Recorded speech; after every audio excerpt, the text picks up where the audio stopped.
அனைவருக்கும் வணக்கம். இன்று ஒரு புராண கதையோடு சேர்ந்து ஒரு நல்ல குரல் இணைத்து கூறும் ஒரு வாய்ப்பை பெற்றிருக்கிறேன். என்னவென்றால், யானை யானை தண்ணீர் தாகம் எடுத்து ஒரு குளத்திற்கு சென்று தண்ணீர் அருந்தி கொண்டிருக்கிறது. அப்போது அந்த குளத்திலிருந்து ஒரு முதலை திடீரென்று யானையினுடைய காலை பிடித்து விடுகிறது. யானையுடைய காலை பிடித்து முன்காலை பிடித்து விடுகிறது. யானையுடைய காலை இழுக்கிறது, வலுவாக இழுக்கிறது. யானையுடைய கால் நீரில் சென்று அமிழ்கிற நிலை ஏற்படுகிறது. யானை அடுத்து இன்னும் சிறிது நேரத்தில் யானை நீரில் விழுந்தால் அதனுடைய வலு போய்விடும், அதனுடைய உயிர் போய்விடும் என்ற நிலையில் அந்த யானை என்ன செய்கிறது என்றால், நாராயணா நாராயணா என்று கத்துகிறது. அப்போது நாராயணா என்று கத்திய பின் இந்த அனந்த சயனனை நேரில் அந்த யானையை காப்பாற்றுகிறார். இதைத்தான் கஜேந்திர மோட்சம் என்று கூறுகிறார்கள்.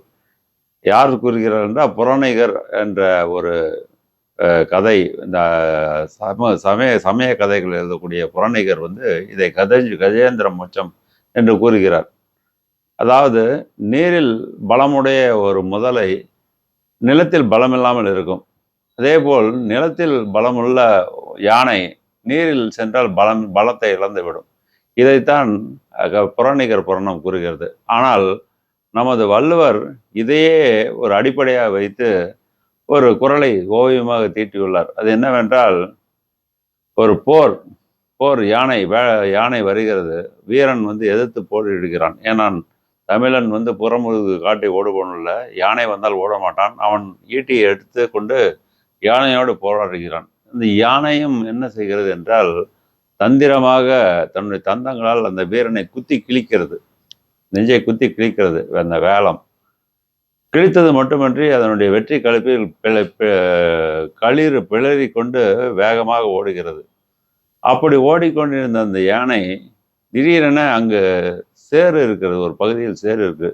அந்த சேற்றில் அதனுடைய கால் சிக்கி விடுகிறது.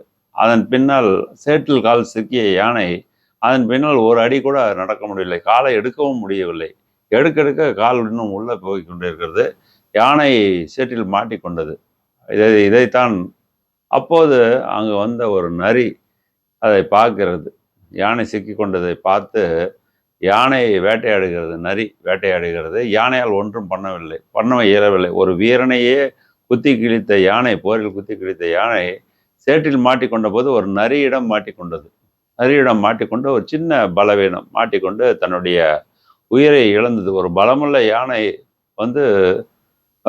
ஒரு பலவீனமான இடத்தில் மாட்டிக்கொண்டால் அவ்வளவு பெரிய யானை தன்னுடைய உயிரை இழக்கிறது. வீரனை என்ற யானை தன்னுடைய உயிரை சேற்றில் மாட்டிக்கொண்டு இழக்க நேரிடும். இதைத்தான் வள்ளுவர் சொல்கிறார், காலால் கலரின் நரி அழும் கண்ணஞ்சா வேளாண் முகத்த களிறு பாடல் 500 இடனறிதல் என்ற அதிகாரத்தில் குறிப்பிடுகிறார்.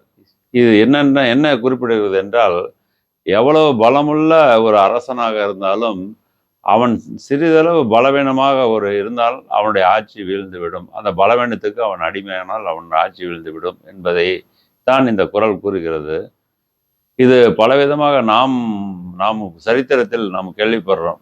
மராட்டிய மன்னன் சிவாஜி இது போன்ற ஒரு மூட நம்பிக்கைகளால் மாட்டிக்கொண்டு காகப்பட்டரர் என்பவரிடம் மண்டியிட்டான். அந்த கதையை நாம் கேள்விப்படலாம். அப்படி இல்லை என்றால் நீங்கள் தெரிந்து கொள்ளுங்கள். அதே போல்தான் சீசர், ஜூலியஸ் சீசர், ஆண்டனி இவர்களெல்லாம் கிளியோபட்ராவினுடைய அழகில் மயங்கி அவருடைய வீரத்தை இழந்து அவர் சமூகத்தை காப்பாற்ற இயலாமல் நடுத்தருவுக்கு வந்து விட்டார்கள். இதெல்லாம் அவங்களுடைய வீக்னஸ். ஒரு மனிதன் வீக்னஸ், சின்ன வீக்னஸ் இருந்தாலும் அவனுடைய பெரிய பலத்தை இழந்து விடுவான் என்றதுக்காக இந்த குறள் கூறப்பட்டிருக்கிறது. இது போன்ற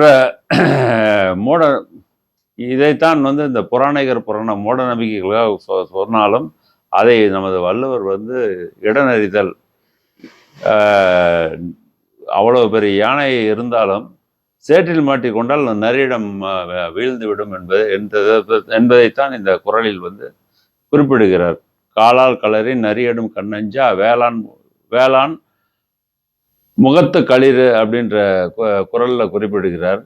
இதை வந்து நாம் தெரிந்து கொண்டு இடனறிதல் காலத்துக்கு இடத்துக்கு ஏற்றவர்கள் வாழ்ந்து காட்ட வேண்டும் என்பது நாம் தெரிந்து கொள்கிறோம். அனைவருக்கும் நன்றி, வணக்கம்.